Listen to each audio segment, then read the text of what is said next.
Yes. So back to what I was saying. Could be us. పొగ తాగటం మద్యం సేవించడం ఆరోగ్యానికి హానికరం. Smoking and drinking injurious to health. Friends, నేను మీ Rajasekhar, common man of India. Friends, సింగరేణిలో ఉన్న సంక్షోభంలో ఇప్పుడు ఒక భాగమే మెడికల్ ఇన్వాలిడేషన్. కారుణ్య నియామకాల కోసం కొన్ని వేల మంది కార్మికులు ఎదురుచూపులు చూస్తున్నారు. ఉద్యోగాల సంగతి ఎలాగా, మా పిల్లల భవిష్యత్తు ఏంటి అనే కోణంలో చాలామంది ఆశావహంగా ఉంటున్నట్టుగా మా పరిశీలనలో తేలింది. ఈ సందర్భంగా కొన్ని విషయాలు మీతోని పంచుకుందామని నా ప్రయత్నం. 2018లో కారుణ్య నియామకాలు ప్రారంభమయ్యాయి. ఆ సందర్భంగా మరి సంవత్సరానికి కొంతమంది చొప్పున ఇచ్చుకుంటూ వచ్చారు. కానీ కాలక్రమంలో సింగరేణి పరిస్థితుల దృష్ట్యా మరి మ్యాన్ పవర్ ఎక్కువ అవుతున్నట్టు, కొత్త బొగ్గు గనులు రాకపోవటము, ఈ పరిస్థితుల్లో యాజమాన్యం మల్లగుల్లాలు పడుతున్నట్టు కూడా మనకు తెలుస్తుంది. వాస్తవాన్ని కొన్ని ఆలోచిస్తే ఇప్పటికే దాదాపు 7,000 మంది కార్మికులు మిగులు కార్మికులుగా ఉన్నట్టు ఒక అంచనా గల ఉన్నట్టు కూడా తెలిసింది మనకు.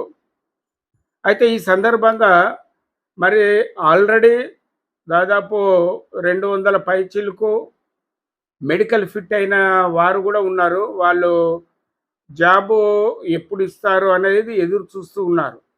దాదాపు 2,000 మందికి పైగా మెడికల్ ఇన్వాలిడేషన్ కోసం ఎదురు చూస్తున్నట్టు కూడా మీ అందరికి తెలిసిన విషయమే.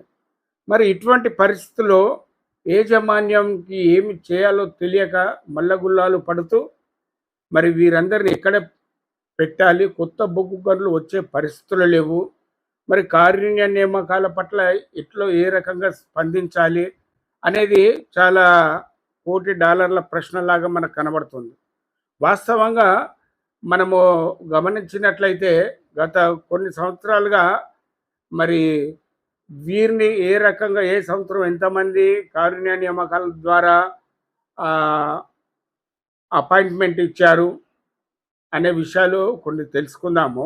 2018 ఏప్రిల్ నుంచి ఆ సంవత్సరంలో దాదాపుగా 1,663 మంది కార్మికులను తీసుకున్నట్టుగా తెలిసింది.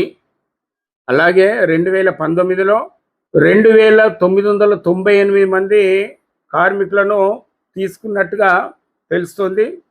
అదే 2020లో 1,661 మంది కార్మికులను అపాయింట్ చేసుకున్నట్టుగా, అలాగే 2021లో 2,111 మందికి ఉద్యోగ అవకాశాలు కల్పించారు.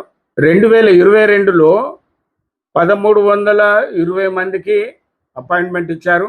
2023లో 1,060 మందికి, అంటే కరోనా టైంలో కూడా మరి యాజమాన్యము ఇన్వాలిడేషన్ సంబంధించిన కార్మికులను గుర్తించి వారి వారసులకు ఉద్యోగాలు ఇచ్చినట్టు కూడా తెలుస్తుంది. 2024లో 1,304 డిపెండెంట్స్కు ఉద్యోగాలు కల్పించినట్టు తెలుస్తుంది. 2025లో 377 మందికి అపాయింట్మెంట్ ఆర్డర్స్ ఇచ్చినట్టుగా తెలుస్తుంది. గత సంవత్సర కాలం నుంచి మరి మెడికల్ ఇన్వాలిడేషన్ అంటే మెడికల్ బోర్డు అనేది పెట్టలేదు. దానికి కారణాలు మరి యూనియన్ నాయకులు కూడా చాలామంది ప్రయత్నాలు చేస్తున్నారు, రాజకీయ కోణంలో ప్రయత్నాలు చేస్తున్నారు.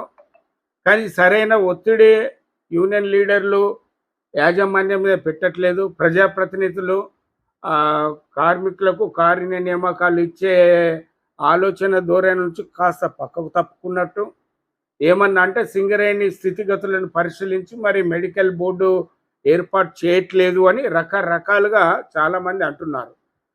యాజమాన్యము వాస్తవంగా ఆలోచించగలిగితే మరి యాజమాన్యం దృష్టిలో కూడా కార్మికులను ఒకరు తీసుకున్న వారిని ఎక్కడ ఉంచాలి, ఎటువంటి పని కల్పించాలి అనే ఆలోచనలు కూడా యాజమాన్యం ఆలోచిస్తున్నట్టు తెలుస్తుంది.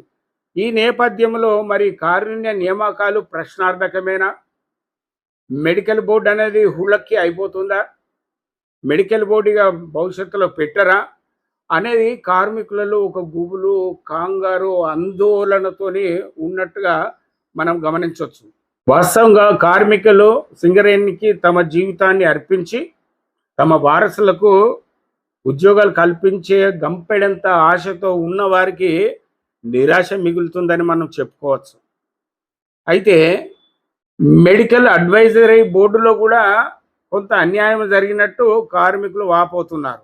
అయితే విధి నిర్వహణలో అనారోగ్యం పాలై విధి నిర్వహణ చేయలేని పరిస్థితిలో ఉన్న 299 మందిని మెడికల్ అడ్వైజరీ బోర్డుకు మన సింగరేణి డాక్టర్లు పంపించినట్టుగా తెలుస్తుంది.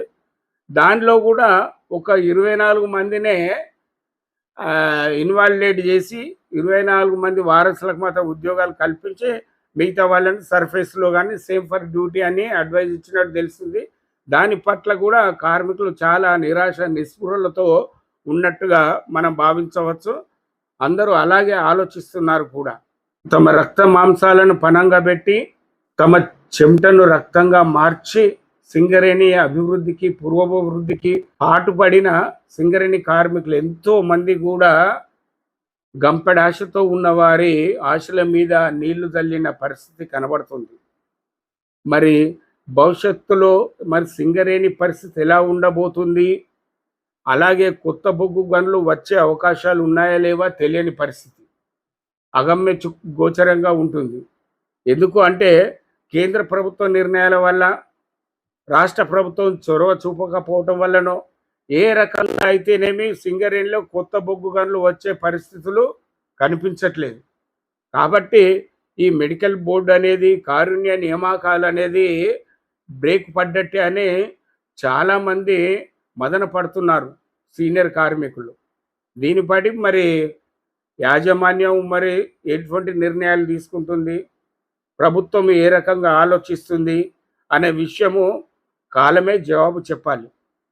కాబట్టి ప్రియ కార్మికులారా, ఆందోళన చెందకండి. భవిష్యత్తులో ఇచ్చే అవకాశాలు ఉన్నాయి. ఇవ్వము, కార్య నియామకాలు ఇవ్వము అని మేనేజ్మెంట్ ఎప్పుడు చెప్పలేదు. అలాగే మెడికల్ బోర్డు పెడతామని కూడా చెప్పట్లేదు. యూనియన్ లీడర్లు కూడా అదే విషయంగా ఉన్నారు. ప్రజాప్రతినిధులు కూడా ఆ కోణంలోనే ఆలోచిస్తున్నారు. కాబట్టి కార్మికుల శ్రేయస్సు దృష్ట్యా వారి వారసుల కోసము గతంలో ప్రభుత్వము ఇచ్చినటువంటి కారుణ్య నియామకాలను జరిపించాలని కార్మిక వర్గం అంతా కోరుకుంటుంది.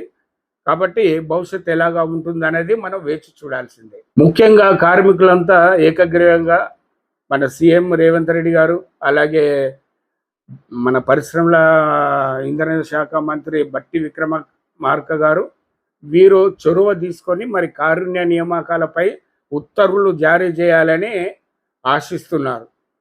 చూద్దాం ఏం జరుగుతుందో.